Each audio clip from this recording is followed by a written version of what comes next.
Good morning, everyone. Okay, so in the last video, we studied about a square, right?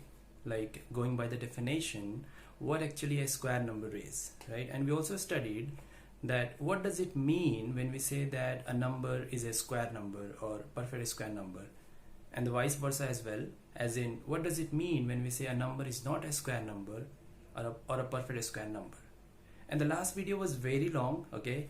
The reason being, I discussed 13 properties of square numbers in one sitting.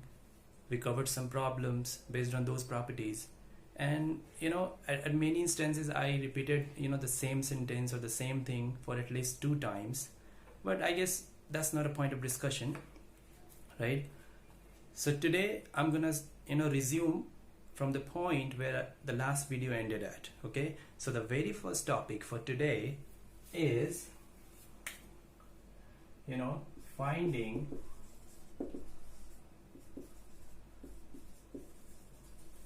the square of a number. Okay, finding the square of a number. See, the very general meaning of a squaring of a number means, if I say square of 4, and that is 4 multiplied by 4, simple. A square of 7, so 7 square means 7 into 7, 49, simple. But what about the bigger numbers, larger numbers, right? If we have larger numbers and we need to find the square of those kind of numbers, what is the process, what is the method, how can we do this? What if I say I need to find the square of 83, right? Or the square of 99, right? What if I say I need to find like 20, anything like 27 square? See, the question says find the square of these numbers without actual multiplication, right? Just imagine that orally we don't remember the square of these numbers. I mean, some people can remember, some don't. So let's just say that we do not remember the square of these numbers. And 2, it says that you have to find the square of these numbers without actual multiplication. And third thing you can consider that this is an 8th standard question, so you cannot expect to do it like a 4th standard student and expect to get like 2 or 3 marks for this question. So how will we do this without actual calculation? How can we find the square of bigger numbers like 109 the whole square, anything? See, for that we will use formulas, either a plus b the whole square or a minus b the whole square, as per our requirement. So a plus b whole square, when this is expanded, the formula becomes a square plus 2ab plus b square, and a minus b the whole square becomes a square minus 2ab plus b square, right? So we will use one of these two formulas to find the square of bigger numbers. So let's start with some examples. What if I say I need to find square of like 82 square. 82 square कैसे निकालूंगा मैं? I can write it as 80 plus 2 the whole square, right? 80 square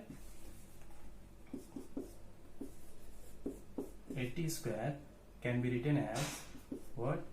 80 plus 2 the whole square. Is it clear? And what is 80 plus 2? I will write, see, this is like a plus b the whole square, where my a is 80 and b is 2. So I will write it here like using what? Using a plus b the whole square is equal to a square plus 2ab plus b square. Okay? Using a plus b the whole square, because this question is like a plus b the whole square, and this is the formula. So how can I solve this? From here I can write a square, meaning 80 square, plus 2 multiplied by a multiplied by b, 2 multiplied by 80 multiplied by 2, which is my b, and then b square, again my b is 2, so 2 square, right? So 80 multiplied by 80, very simple, 80 multiplied by 80, 8 8 is 64, and then 2 zeros. We can do this orally because the main purpose is to save our time. 2 multiplied by 80 multiplied by 2, how do we do this? 2 8s are 16, 16 2s are 32, and then 1 0. 2 2s are 4. So what is the total answer? 6400 plus 320 plus 4. It becomes 6724. That's the answer, right? This is the way to find the square of bigger numbers. 82 का square कैसे निकालेंगे? 82 के square को हम ऐसे लिख सकते हैं कि this is like 80 plus 2 the whole square. हम देख रहे हैं कि a plus b के फॉर्मूले जैसा बन रहा है, तो हम लिखेंगे यूजिंग, जो फॉर्मूला हम यूज करेंगे उसको मेंशन कर देंगे. So using a plus b the whole square is this, ये फॉर्मूला होता है. अब हम देख रहे हैं कि हमारा क्वेश्चन जो है इस तरह से बन गया है कि जहां हमारा a 80 के बराबर है, b हमारा 2 है, तो फॉर्मूले पे इसको एक्सपेंड कर देंगे. सो 80 plus 2 the whole square को लिखा जा सकता है a स्क्वायर मतलब 80 स्क्वायर 80 स्क्वायर 2ab, सो 2 into 80 into 2 plus b square meaning 2 square. इसको सॉल्व कर देंगे. Clear?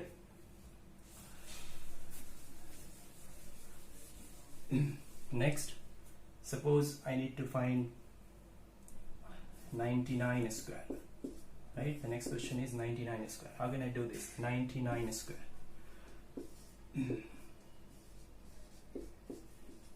See, 99 square. This can be written as very simple 100 minus 1 the whole square. See, somebody can say I will write it as 90 plus 9. This is not wrong, but this is easier than this one. Okay, so we will use this. Now you can see, you know, this is like a minus b the whole square. So we're going to use a minus b the whole square. So we will write, mention the formula using a minus b the whole square is equal to a square minus 2ab plus b square, right? So what will be the next step?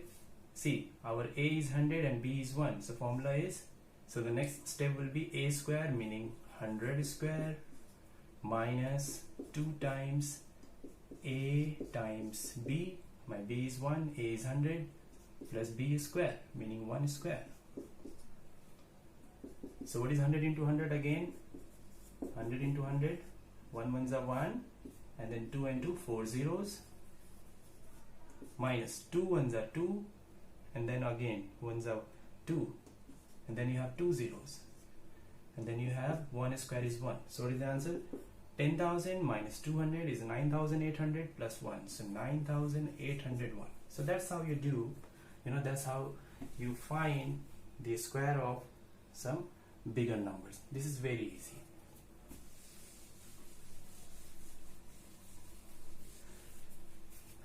See, the next topic for today is very important, that is Pythagorean triplets. But before I explain what is Pythagorean triplets, we need to remember very well that what Pythagoras theorem is. See, मैं याद कराता हूँ थोड़ा सा. What is Pythagoras theorem? Pythagoras theorem says that in a right angle triangle, let's just say ABC is a right angle triangle, right angled at B. ABC एक right angle triangle है जिसमें क्या है, एंगल बी पे right angle form हो रहा है. तो ये कहता है hypotenuse square is equal to sum of the squares of other two sides which is known as perpendicular and base. I will explain everything. See, first of all, how can we decide that out of these three sides which one is our hypotenuse, which one is our perpendicular, and which one is our base? Hypotenuse is fixed. The side opposite to the right angle 90 degree right angle के opposite वाला जो side है वो hypotenuse है, ये fix है. ठीक. और अगर वैल्यू गिवन है तो वैल्यू वाइज हम ये कह सकते हैं कि hypotenuse is always the longest side. अब hypotenuse fix, रिमेनिंग दो साइड्स में से हम किसे परपेंडिकुलर माने और किसे बेस माने. ठीक है, तो इसके दो केसेस पॉसिबल हैं. केस 1 कि अगर ये जो दोनों रिमेनिंग एक्यूट एंगल्स हैं इनमें से कोई भी हमें नहीं पता, ये एंगल मेंशन नहीं है, ये एंगल मेंशन नहीं है, तो उस केस में हम किसी भी साइड को परपेंडिकुलर, बचे हुए दो साइड में से हाइपोटेन्यूज तो फिक्स हो गया, बचे हुए दो साइड में से किसी को भी परपेंडिकुलर और किसी को भी बेस मान सकते हैं. तो मेरी मर्जी, मैं इसको परपेंडिकुलर मान लूं या इसको बेस मान लूं. ठीक, या मैं इसी को परपेंडिकुलर मान लूं और इसको बेस मान लूं, दोनों सही है. केस टू मान लीजिए कि राइट एंगल ट्रायंगल है, सेम मैं ले रहा हूं ABC, एंगल बी पे राइट एंगल फॉर्म हो रहा है, तो अगेन हाइपोटेन्यूज तो फिक्स हो गया, 90 डिग्री के सामने वाली जो साइड है वो हमारी हाइपोटेन्यूज। अब किसे मानू मैं, तो अगर नहीं गिवन था एक्यूट एंगल, ठीक है, तो किसी को मान सकते थे परपेंडिकुलर, किसी को बेस। अगर गिवन है, मान लीजिए एंगल ए हमारा मेंशन है कि ये हमारा एक्यूट एंगल है, तो उस केस में अब हमारे पास चॉइस नहीं है, हम फ्री नहीं है कि किसी को भी परपेंडिकुलर किसी को भी बेस मान ले। उस केस में क्या है कि एक्यूट एंगल के ऑपोजिट वाली जो साइड है वही हमारी परपेंडिकुलर होगी। इसका मतलब बची हुई साइड क्या है, बेस, राइट। और ऐसे भी मान लीजिए ट्रायंगल ABC, अगेन ये तो फिक्स हो गया हमारा हाइपोटेन्यूज। और इस बार हम मान लेते हैं कि एक्यूट एंगल ए ना देके एक्यूट एंगल सी मेंशन है, तो उस केस में अगेन एक्यूट एंगल के सामने वाली साइड परपेंडिकुलर, तो फिर ये बेस है। ये तो बेसिक चीज हो गई कि हमें सबसे पहले डिसाइड कैसे करना है कि कौन सा परपेंडिकुलर, एक राइट एंगल ट्रायंगल में कौन सा परपेंडिकुलर होता है, कौन सी साइड हमारी बेस होती है, कौन सी साइड हमारी हाइपोटेन्यूज होती है। क्लियर। अब ये कहता क्या है, पाइथागोरियन ट्रिपलेट्स पढ़ने से पहले हम पाइथागोरस थ्योरम पढ़ रहे हैं। पाइथागोरस थ्योरम कहता क्या है, मैं किसी को भी कुछ भी मान ले रहा हूं, मैं मान रहा हूं कि ये मेरा बेस है और ये मेरा परपेंडिकुलर है, मर्जी है क्योंकि एक्यूट एंगल मेंशन नहीं है। पाइथागोरस थ्योरम क्या कहता है, Pythagoras theorem says that in a right angle triangle the square of the hypotenuse is equal to the sum of the squares of the remaining two sides. कि अगर हम तीन values होंगी, ट्रायंगल की sides हैं, इस साइड की कुछ वैल्यू होगी, इस साइड की कुछ वैल्यू होगी, इस साइड की कुछ वैल्यू होगी। अगर क्या है कि बेस की वैल्यू उसके स्क्वायर और परपेंडिकुलर की वैल्यू के स्क्वायर करके दोनों को ऐड करें तो हाइपोटेन्यूज के स्क्वायर के बराबर होगी, ठीक है। अगर ये राइट एंगल ट्रायंगल है, सी राइट एंगल ट्रायंगल और Pythagoras theorem are inseparable, they go hand in hand, right. One exist because of the other, अगर एक है तो दूसरा एग्जिस्ट करेगा ही करेगा। हो नहीं सकता कि अगर कोई ट्रायंगल राइट एंगल ट्रायंगल है तो वहां पाइथागोरस एप्लीकेबल ना हो, या अगर किसी भी ट्रायंगल में पाइथागोरस थ्योरम सेटिस्फाई हो जा रहा है, इसका 100% मतलब है कि वो ट्रायंगल राइट एंगल ट्रायंगल ही है, ठीक है। तो अब देखेंगे, अब बहुत ऐसी वैल्यू हैं जो इस कंडीशन को सेटिस्फाई करती है। For example 3, 4, 5। मैंने कहा हाइपोटेन्यूज के लिए दो बातें हैं, पहली चीज कि राइट एंगल के सामने वाली साइड हाइपोटेन्यूज, और अगर वैल्यू की बात करें then hypotenuse is always the longest side, तो वैल्यू वाइज सबसे बड़ी वाली साइड हाइपोटेन्यूज होगी, ठीक है। बाकी इनमें से हम कोई भी परपेंडिकुलर कोई भी बेस, तो अगर हम सेटिस्फाई करें तो क्या है, 3 square plus 4 square is equal to 5 square. 3 square is 9, 4 square is 16, 5 square 25। Left में हो गया 25, राइट में 25, मतलब LHS RHS बराबर ये सेटिस्फाई कर रहा, मीनिंग कि पाइथागोरस थ्योरम का एक जो मतलब सेट ऑफ वैल्यूज हैं, कि मतलब तीनों साइड की जो वैल्यूज होंगी ये हो सकती हैं, मान लीजिए ये मेरा 3 है, ये मेरा 4 है और ये मेरा 5 है। ऐसी बहुत वैल्यूज हैं, ठीक है। मैं नेक्स्ट वैल्यू ट्राई करता हूं, फॉर एग्जाम्पल 6, 8 और 10। तो obviously longest side is hypotenuse, तो उस केस में मेरा हाइपोटेन्यूज हो जाएगा 10। अब मैं किसी को भी 6, ठीक है, इसको मैंने 6 मान लिया और इसको मैंने मान लीजिए 8 मान लिया। हम ट्राई करके देखते हैं कि पाइथागोरस थ्योरम सेटिस्फाई हो रहा है कि नहीं। लॉन्गेस्ट साइड का स्क्वायर मीनिंग 10 का स्क्वायर इज इक्वल टू दोनों छोटे वाले साइड के स्क्वायर का सम, तो दोनों छोटे वाले क्या बचे, 6 square plus 8 square. 10 10 100, 6 6 36, 8 8 64, so 100 is equal to 36 plus 64 भी 100। Again LHS is equal to RHS, मतलब कि पाइथागोरस थ्योरम यहाँ भी सेटिस्फाई हो रहा है। तो बहुत सारी वैल्यूज हैं, जैसे मैंने हम कौन कौन सी वैल्यूज देखा हमने पहले, कि अगर एक तो ये है 3 4 5, ये पाइथागोरस थ्योरम को सेटिस्फाई करता है। दूसरा क्या है 6 8 10, इसी तरह और भी हैं, ठीक है, जैसे 5 12 13 8 15 17, ठीक है, और भी है लाइक 12 35 एंड 37, ये सब पाइथागोरस। और इनमें से हम 3 स्क्वायर प्लस 4 स्क्वायर करेंगे तो 5 स्क्वायर के बराबर आएगा, 6 स्क्वायर प्लस 8 स्क्वायर का सम लेंगे 10 स्क्वायर के बराबर आएगा, 5 स्क्वायर प्लस 12 स्क्वायर का सम लेंगे 13 स्क्वायर के बराबर आएगा, 8 स्क्वायर प्लस 15 स्क्वायर का सम लेंगे 17 स्क्वायर के बराबर आएगा, 12 स्क्वायर प्लस 35 स्क्वायर का सम लेंगे तो वो 37 स्क्वायर के बराबर आएगा। इसका मतलब ये हमारा पाइथागोरस थ्योरम यहाँ पे सेटिस्फाई कर रहा है, ठीक।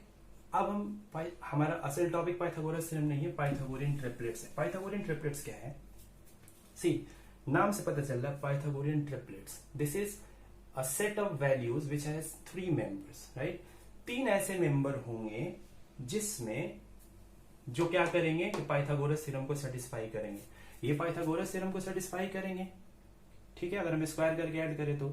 और in other words we can say कि 3, 4 एंड 5 इज पाइथागोरियन ट्रिपलेट्स।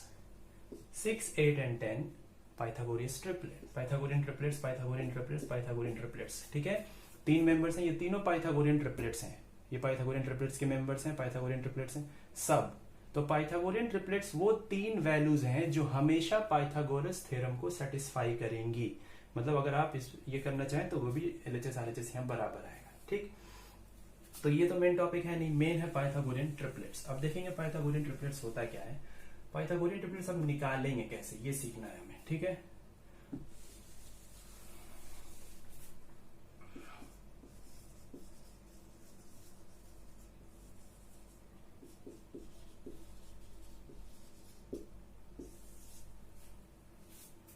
अगर फॉर्मूला की बात करें तो पाइथागोरियन ट्रिपलेट्स का जो फॉर्मूला होता है, मतलब तीनों मेंबर कैसे। अच्छा एक चीज और कि पाइथागोरस थ्योरम में क्या है कि हाइपोटेन्यूज, परपेंडिकुलर और बेस, इन तीनों में से कम 2 की वैल्यू मालूम होनी चाहिए, तब हम थर्ड कैलकुलेट कर सकते हैं, अदरवाइज इम्पॉसिबल।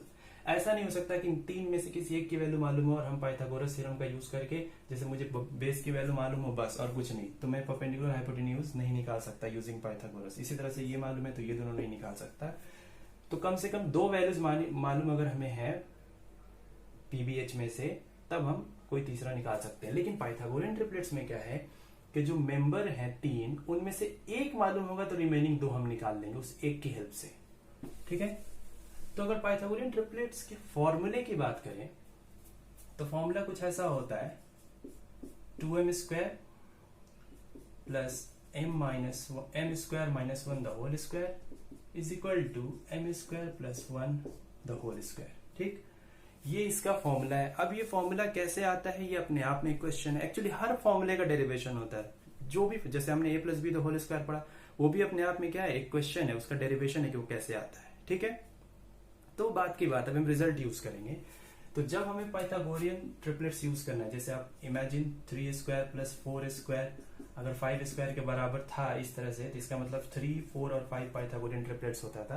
तो इसी तरह से हमारा पाइथागोरियन ट्रिपलेट्स के जो मेंबर्स हैं वो क्या क्या हैं, पहला होगा 2m, ठीक है, दूसरा होगा m स्क्वायर माइनस 1 और तीसरा होगा m स्क्वायर प्लस 1, ठीक है। पाइथागोरियन ट्रिपलेट्स के मेंबर्स ये हैं। ये आज का टॉपिक तो लास्ट है, लेकिन कम से कम 20 मिनट लगेंगे और ये इंपॉर्टेंट टॉपिक है, इसको समझेंगे। तो जब भी हमें पाइथागोरियन ट्रिपलेट्स कैलकुलेट करना है, हम क्या करेंगे, ये यूज करेंगे, ठीक। So Pythagorean triplets are 2m, first member is 2m, second is m square minus 1 and third member is m square plus 1, ठीक। अब यहाँ पे 2 बातों का ख्याल रखना है। पहली चीज ये कि ये फॉर्मूला जो है, इसमें जो m है, m is a natural number, ठीक है, नेचुरल नंबर, और you can say positive integers. मतलब m हमारा नेचुरल होना चाहिए या पॉजिटिव इंटीजर होना चाहिए। नेगेटिव, m की वैल्यू नेगेटिव नहीं हो सकती, 0 नहीं ले सकते, फ्रैक्शन, डेसिमल कुछ नहीं लेना है। क्यों? अच्छा, दूसरी चीज क्या है कि m की वैल्यू ग्रेटर देन 1 होनी चाहिए। क्यों? कि अगर हम m की वैल्यू ग्रेटर देन 1 नहीं लेते हैं तो क्या होगा, मान लीजिए m की वैल्यू ग्रेटर देन 1 ना लेके अगर मैंने m की वैल्यू इक्वल टू 1 ले लिया, तो यहाँ कोई इशू नहीं है, 2 इंटू 1 2 रहेगा, यहाँ पे इशू हो जाएगा 1 स्क्वायर माइनस 1, ये 0 बन जाएगा। तो ये इम्पॉसिबल क्यों है? क्योंकि ऐसा हो ही नहीं सकता कि किसी ट्रायंगल की एक साइड की वैल्यू 0 हो, सो इम्पॉसिबल, ठीक है। अगर मैं m की वैल्यू नेगेटिव ले लेता हूं, ठीक है, m की वैल्यू मान लीजिए मैंने 1 से बड़ा ना लेके, या तो 1 के बराबर या 1 से छोटा ले लिया, 1 से छोटा -1 ले लिया, तब भी यहाँ पे इशू है, और यहाँ पे भी इशू है। क्या इशू है? 2 इंटू -1 -2। अगेन ट्रायंगल की जो साइड है वो नेगेटिव नहीं हो सकती, 0 नहीं हो सकती। तो इसलिए ये फॉर्मूला जो है, इसमें याद रखने लायक 2 चीजें हैं कि जहां पे ये m जो है वो एक नेचुरल नंबर है, ये पॉजिटिव इंटीजर्स है, लाइक 1 2 3 4 5 6 7, और m की वैल्यू मिनिमम ग्रेटर देन क्या होनी चाहिए कि ग्रेटर देन 1, उससे कम के लिए ग्रेटर देन 1 अगर नहीं है वैल्यू तो ये सेटिस्फाई होगा ही नहीं, ठीक है। ये तो खैर एक फॉर्मूला हो गया। अब हम क्वेश्चन देखेंगे कि जो बहुत इंपॉर्टेंट है। तो याद रखेंगे ये हमारा है। ठीक है, अब मैं क्वेश्चन करता हूं। अगला 10 मिनट बहुत इंपॉर्टेंट है, ध्यान से समझेंगे। पहला क्वेश्चन है, find the other members of Pythagorean triplets if one of the members is 8। क्या है कि अगर एक मेंबर गिवन है 8 तो बाकी के जो रिमेनिंग होंगे 2 मेंबर्स उसको बताइए क्या होंगे वो। ठीक है, ये वाला क्या होगा, ये वाला क्या होगा। क्वेश्चन बस इतना ही है और कुछ मेंशन नहीं है। और जैसा कि मैंने कहा कि पाइथागोरियन ट्रिपलेट्स में एक मेंबर मालूम है तो उसकी मदद से बाकी दोनों निकाला जा सकता है। तो क्वेश्चन ये कह रहा है कि अगर एक मेंबर 8 है तो बाकी निकालिए। इस मेंबर के बारे में कुछ नहीं कहा गया है, कुछ नहीं कहा गया। क्या मतलब कि ऑब्वियसली अगर 3 डिफरेंट नेचुरल नंबर्स हैं, जैसे मैं यही ले लूं 6, 8, 10 जो पाइथागोरस थ्योरम को सेटिस्फाई करते हैं, तो ऑब्वियसली इनमें एक सबसे छोटा होगा, एक सबसे बड़ा होगा, एक इंटरमीडिएट वैल्यू होगी। ठीक है, लेकिन 8 के बारे में बताया नहीं गया कि सबसे छोटा है या सबसे बड़ा है या बीच की वैल्यू। सिंपल कहा गया कि एक मेंबर जो है ना उसमें से वो 8 है तो बाकी के 2 निकालो। तो हम कैसे क्वेश्चन को शुरू कर सकते हैं। तो पाइथागोरियन ट्रिपलेट्स के बारे में 2 इंपॉर्टेंट बातें। पहली बात कि कैसे शुरू करना, उसको देखेंगे। कैसे शुरू करना है भाई, मेंबर होता है 2m m square minus 1 m square plus 1। मान लीजिए मैं ये इमेजिन करके चल रहा हूं कि जो 8 है वो मान लीजिए मेरा 2m के बराबर है, right. Let 2m is equal to 8। तो उस केस में m कितना हो जाएगा, 8/2 4। ठीक है, तो हमें पाइथागोरियन ट्रिपलेट्स निकालना है। सो पाइथागोरियन ट्रिपलेट्स आर क्या क्या 3 होती है। पहला फर्स्ट मेंबर 2m यानी कि 2 into 4 8। सेकेंड मेंबर क्या होता है m स्क्वायर माइनस 1 यानी कि m कितना है 4 स्क्वायर माइनस 1, 4 स्क्वायर 16 माइनस 1 15। और तीसरा मेंबर m स्क्वायर प्लस 1, तो ये क्या होता है m मेरा 4 है, 4 स्क्वायर प्लस 1, तो ये हो गया 17। ठीक है, तो अगर ये क्वेश्चन है तो मैंने तीनों पाइथागोरियन ट्रिपलेट्स निकाल लिया। क्या क्या, 8, 15 एंड 17 ये। अच्छा, साथ ही साथ हमें क्या देखना है कि ये पाइथागोरस थ्योरम को सेटिस्फाई करता है कि नहीं, क्योंकि हर पाइथागोरियन ट्रिपलेट्स पाइथागोरस थ्योरम को सेटिस्फाई करता ही करता है, अदरवाइज वो गलत निकाला हमने, कैलकुलेशन एरर है या कुछ और है। तो ये करेगा कि अगर हम देखें कि 8 स्क्वायर प्लस 15 स्क्वायर करेंगे तो ये 17 स्क्वायर के बराबर आएगा। 8 square is 64, 15 square is 225, 17 square is 289, जोड़ेंगे तो ये भी 289 आएगा, ये भी 289। ठीक है, तो मैं ये कह रहा हूं कि क्वेश्चन शुरू कैसे करना है। तो हमें नहीं पता कि ये 8 कौन सा मेंबर था, सबसे छोटा कि सबसे बड़ा कि बीच वाला। तो मैंने ऐसे रैंडमली मान लिया कि मान लीजिए वो 2m है। दूसरा मैं ऐसे, एक तो ये आंसर है। दूसरा मैं कहता हूं कि नहीं, मैं 2m नहीं मानूंगा, मैं मानूंगा कि let m square minus 1 is equal to 8, क्योंकि जैसा मैंने कहा क्वेश्चन में मालूम ही नहीं है कि कौन सा मेंबर है, पहला, दूसरा या आखिरी वाला। अब सॉल्व करके देखते हैं। So m square minus 1 is 8, minus 1 उधर जाएगा positive, m square is equal to 9, so m is equal to 3। m आ गया 3। अब पाइथागोरियन ट्रिपलेट्स निकालते हैं। सो पाइथागोरियन ट्रिपलेट्स आर क्या क्या होता है, पहला 2m यानी कि 2 into 3 6, दूसरा m स्क्वायर माइनस 1 यानी कि m हमारा 3 है, 3 स्क्वायर माइनस 1 यानी कि 9, 3 square is 9 minus 1 8। Last member m square plus 1 यानी कि m हमारा 3 है, तो 3 square plus 1 9 plus 1 10। So Pythagorean triplets are 6, 8 and 10। Again Pythagorean triplets अगर है तो पाइथागोरस थ्योरम को सेटिस्फाई करेगा। तो हम चेक कर सकते हैं 6 स्क्वायर प्लस 8 स्क्वायर 10 स्क्वायर होता है। ठीक है, तीसरा कोई कहेगा नहीं, मैं ना ये मान के चलता हूं कि let m square plus 1 is 8, तब क्या होगा। तो देखते हैं, m square is equal to ये 1 हो जाता है माइनस 8 माइनस 1 7। अगर m स्क्वायर 7 है तो m की वैल्यू रूट ओवर 7। अब ये स्क्वायर रूट थोड़ा सा बीच में आगे आना नहीं चाहिए था, क्योंकि अभी हमने स्क्वायर रूट पढ़ा नहीं है। ठीक है, लेकिन चैप्टर में थोड़ा सा यही है, गड़बड़ ये है कि पहले पाइथागोरियन ट्रिपलेट्स मेंशन कर दिया गया है स्क्वायर रूट के पहले। खैर एक पल के लिए मानेंगे। तो इसको जब हम कैलकुलेट करेंगे तो ये कुछ और आएगा, लाइक 2.64।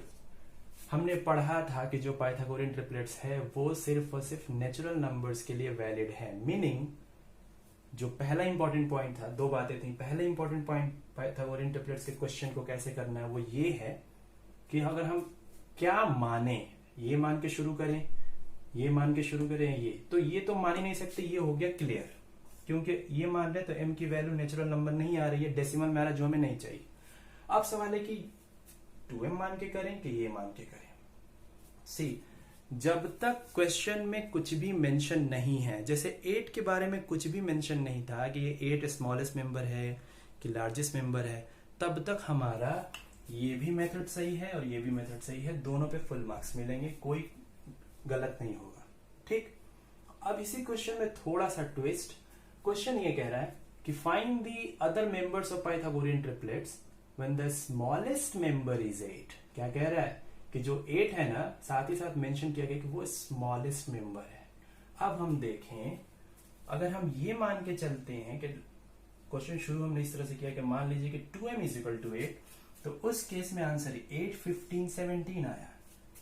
इसको तो मान ही नहीं सकते, m स्क्वायर माइनस 1 माना तो आंसर 6, 8 और 10 आया। तो कौन सही? बाय क्वेश्चन ये चीज गलत हो जाएगा। क्यों? क्योंकि क्वेश्चन में कहा गया कि 8 इज द स्मॉलेस्ट मेंबर, यहां पे नहीं है। स्मॉलेस्ट मेंबर 8 नहीं है, कुछ और है, 6 है। लेकिन 8, 15, 17 में स्मॉलेस्ट मेंबर 8 है। क्लियर है? इसलिए हमें इस क्वेश्चन को 2m इज इक्वल टू 8 मान के चलेंगे तभी सही होगा। बाय लॉजिक क्वेश्चन के अकॉर्डिंग ये गलत, ये तो हो ही नहीं सकता, स्टार्ट कर ही नहीं सकते, ये होगा। तो ये एक पहले इंपॉर्टेंट पॉइंट है कि कैसे क्वेश्चन को सॉल्व करना है। वैसे 99.999999% हम कह लें तो क्वेश्चन जो भी गिवन है उसको लेट 2m इज इक्वल, उसको 2m के बराबर अज्यूम कर लेते हैं, तो बाकी के दो मेंबर्स इजिली आ जाते हैं। लेकिन ये जरूरी नहीं है, ठीक है। 0.0001% चांस है कि वो आंसर ना आए या गलत है। जैसे यहाँ पे अगर हमने, आप कंडीशन है, कुछ नहीं मेंशन है तो ये भी सही है, ये भी सही है, और मेंशन है कि नहीं ये स्मॉलेस्ट है, तो ये मानेंगे तभी इस तीनों में सबसे स्मॉलेस्ट 8 है, इसमें नहीं, इसलिए गलत हो जाएगा। ठीक, एक और क्वेश्चन करते हैं। फॉर एग्जाम्पल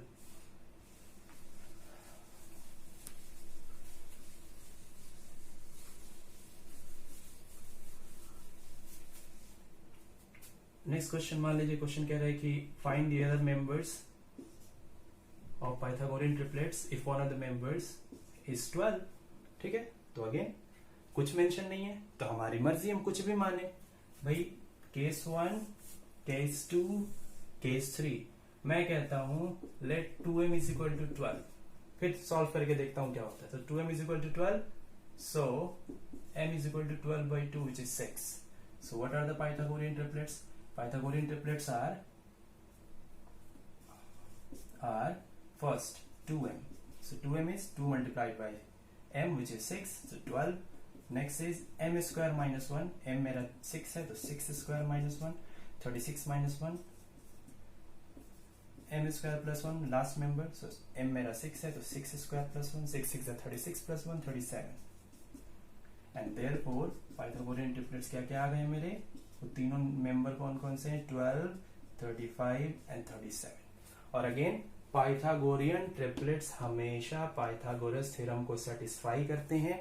तो अगर हम करके देखेंगे तो 12 स्क्वायर प्लस 35 स्क्वायर जो सबसे बड़ी वाली साइड है हाइपोटेन्यूज उसके बराबर 37 स्क्वायर के बराबर होगी। फिर कोई कहेगा नहीं, मैं 2m से शुरुआत ना करके मैं करना चाहता हूं कि let m square minus 1 is 12। ठीक है, करके देखते हैं क्या प्रॉब्लम है। m स्क्वायर इज, ये -1 ट्रांसपोज होकर उधर जाएगा, +1 13। Again m is root over 13। ये क्वेश्चन इस तरह से सॉल्व नहीं हो सकता। क्यों? रिमेंबर, ये जो फॉर्मूले हैं पाइथागोरियन ट्रिपलेट्स के वो किस तरह से हैं कि m क्या होना चाहिए, नेचुरल नंबर। यहाँ पे कैसा आ गया, इरेशनल नंबर, वो एक 9th क्लास की चीज है। अब बस इस बात पर फोकस करिए कि वो नेचुरल नंबर नहीं है, रूट में आ गए, तो ये मेथड हम यूज नहीं कर सकते, यानी कि हम जब क्वेश्चन को शुरू करेंगे तो नहीं करेंगे। ठीक, और कोई कहेगा नहीं, लेट क्या कि m square plus 1 is equal to 12। ठीक है भाई, ऐसे करके देख लेते हैं। So m square is 12 minus 1 11। Again m is root over 11। Again क्या आ गया, m की वैल्यू नेचुरल नंबर नहीं है, तो ये भी नहीं कर सकते। और जैसा कि मैंने कहा कि 99.999% केसेस में 2m इज इक्वल टू, वो गिवन मेंबर को 2m is equal to assume कर लें तो हमारा काम हो जाता है। ठीक है, तो ये नहीं करना है। तो ये तो पहली चीज थी पाइथागोरियन ट्रिपलेट के बारे में, इंपॉर्टेंट चीज के क्वेश्चन कैसे करना है।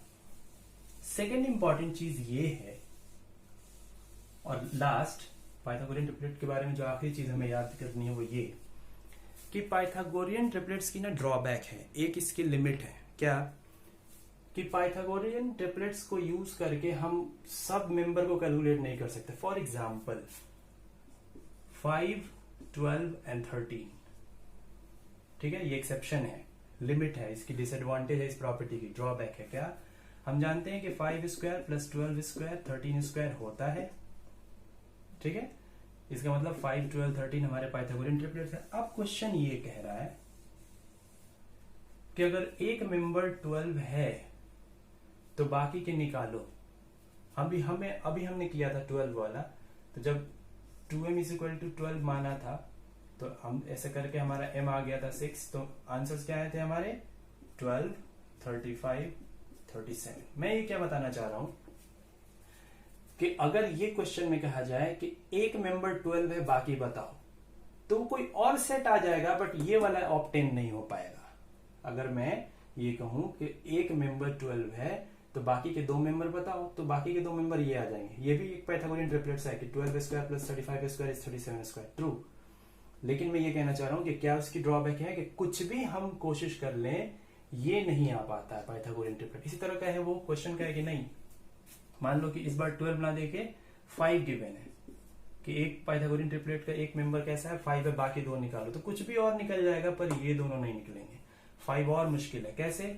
अगर आप इसे 2m मानते हैं, 2m is equal to 5, m is equal to 5/2।